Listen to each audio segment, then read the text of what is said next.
رسول رسول رسول رسول نبي نبي نبي نبي اتخذوا أحبارهم ورهبانهم أربابا من دون الله والمسيح ابن مريم وما أمروا إلا أن يعبدوا الله. They took their priests and their rabbis as lords and gods beside Allah, the Jews and the Christians. And they did the same thing with the messenger of Allah, the Messiah, the son of Mary. But they had never been ordered other than to worship Allah, the one God. La ilaha illahu, there is no God but Him.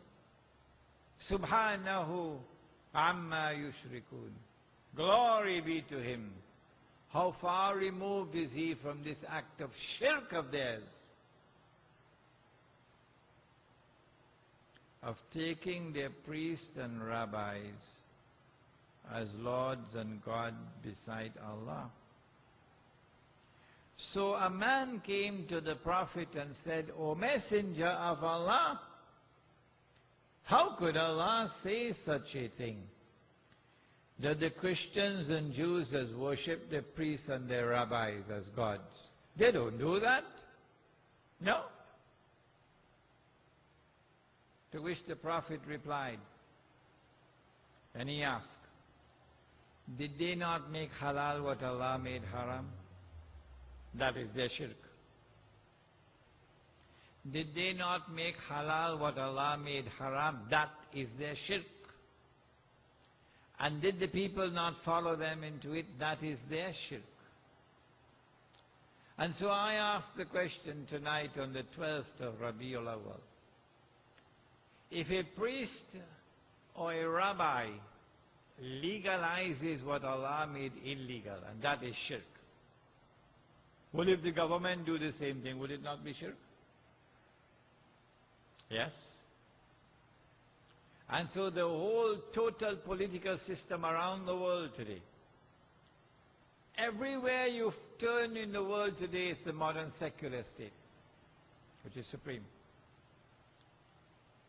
Everywhere you turn in the world today, it is the law of the state, which is supreme.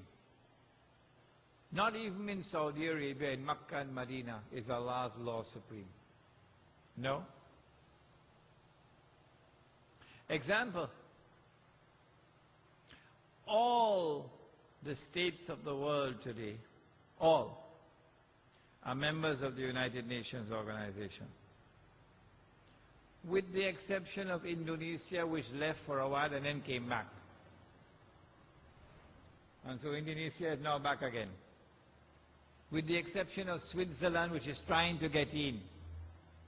Switzerland stayed out for a long time, but they're trying to get in now. So all of mankind are members of the United Nations. Well, guess what the United Nations Charter says? In Articles 25 and 26. It says that Allah is not Al-Akbar. Yes. Yes. You don't read it. The United Nations Charter says in Article 25 and 26, Allah is not Al-Akbar. Why? It says that supreme authority in the world, supreme authority in the world, in all matters pertaining to international peace and security, resides with the Security Council of the United Nations. Their law is the highest law. It can have no law higher than them. That is shirk. And so I have presented to you tonight the stark evidence, the bitter evidence, that we are living now with shirk all around us. But nobody seems to be losing any sleep over it. Nor is anyone making any effort to try to get out of the shirk by struggling to recover the khilafah, to take control of territory somewhere on the face of the earth and make Allah's law supreme in that territory.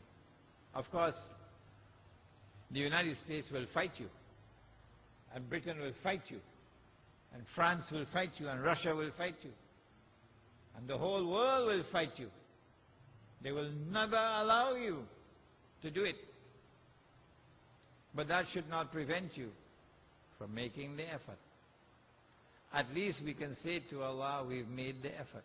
Is there a single Jamaat in this country, even one, which is making an effort to teach the people of the importance of restoring the Khilafah? What's going to happen when Imam al-Mahdi returns? Of course the Khilafah will be returning. And the modern secular state is going down in the garbage bin. And that's hardly another 50 years away from now. But in the meantime, if we just sit down and do nothing about it, we don't talk about it, we don't educate each other about it, we don't lose any sleep about it, we don't have any pain in our heart over it, that around us there is shirk, and we make no effort to get out of it, what will Allah do to such a people? The shirk is not only in the state, the shirk is not only in the government. You go and vote for PNM, or you go and vote for the UNC, it's the same shirk. The same shirk. Because when UNC was in power, they also had state lottery, national lottery. They also recognized the law of the state as the supreme law. So they were also in the shirk. So it makes no difference, PNM or UNC. Same khaki pants. But the shirk is in other areas as well.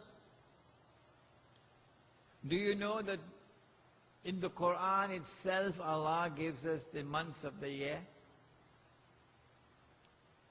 And in the Quran itself, Allah gives us the days of the week, the names. For example, in the Quran, is there not the name Ramadan? Is it not in the Quran? Ramadan? شهر رمضان الذي أنزل فيه القرآن. The month of Ramadan is the month in which the Quran was revealed. Is the word Zil Hajj, Rajab, are these not in the Quran? But now we have other names. January and February and October and November. Guess where these names come from? Huh? Most of these names are named after gods and goddesses. Yes? Other than Allah. You don't believe me? Go back home now. Go to any library. Go pick up any encyclopedia or dictionary and check out the names of the months. What about the days of the week? In the Quran, does Allah not speak about Yawmul Jum'ah? Huh? Yes. The name of the day that we have the Salat is called Yawmul Jum'ah. إِذَا نُودِيَ لِلصَّلَاةِ مِنْ يَوْمِ الْجُمْعَةِ فَاسْعَوْا إِلَى ذِكْرِ اللَّهِ. When the Azan is called on the day of Jum'ah. So it's in the Quran. The Yawmul Sabt, Saturday, is in the Quran. Yawmul Ahad, Yawmul Khamis. What do we have today? We have Sunday, and Monday, and Tuesday, and Wednesday, and Thursday, and Friday. If we are taking Yawmul Jummah and give it the name, the day of Hanuman, people go protest. But he mad or what? How you could take the day of Jummah and give it the name of Hanuman? Huh? He mad or he crazy? Well, guess what we did?